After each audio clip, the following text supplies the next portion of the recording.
ધોરણ 9 કોમ્પ્યુટર અધ્યયન ચેપ્ટર 4નું સ્વાધ્યાય. પ્રશ્ન 1. પ્રાઇમરી મેમરીનું વૈકલ્પિક નામ શું છે? ઓપ્શન એ અસ્થાયી. પ્રશ્ન 2. સેકન્ડરી મેમરીમાં માહિતીનો સંગ્રહ કેટલા સમય માટે થાય છે? ઓપ્શન બી લાંબા સમય માટે. ઓપ્શન 3. નીચેનામાંથી કોમ્પ્યુટર મેમરીનો એકમ કયો છે? Option A bit. પ્રશ્ન 4. કેટલી બીટનો એક બાઇટ બને છે? Option B 8. પ્રશ્ન 5.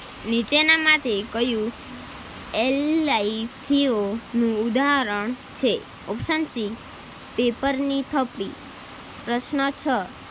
EPROM ઉપરની માહિતી ભૂંસવા માટે નીચેનામાંથી શું વપરાય છે? Option A ultraviolet light. Option 7.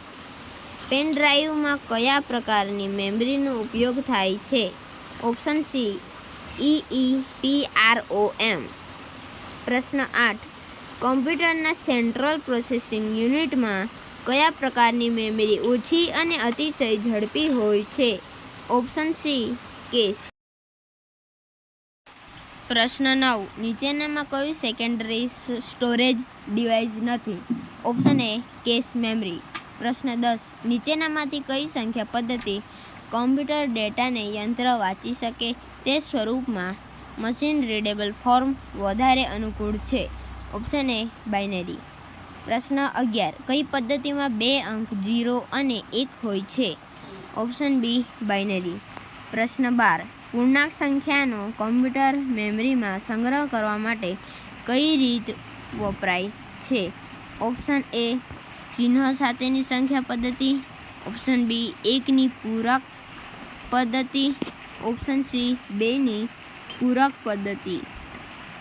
તો આમાં ઓપ્શન ડી આપેલ તમામ વિકલ્પ સાચા છે, તેથી ઓપ્શન ડી સાચો વિકલ્પ છે. પ્રશ્ન 13. કોમ્પ્યુટર મેમરીમાં અક્ષરનો સંગ્રહ કરવા માટે નીચેનામાંથી કઈ રીતે વપરાય છે?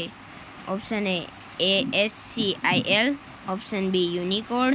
ઓપ્શન સી EBCDIC અને ઓપ્શન ડી આપેલ તમામ વિકલ્પ.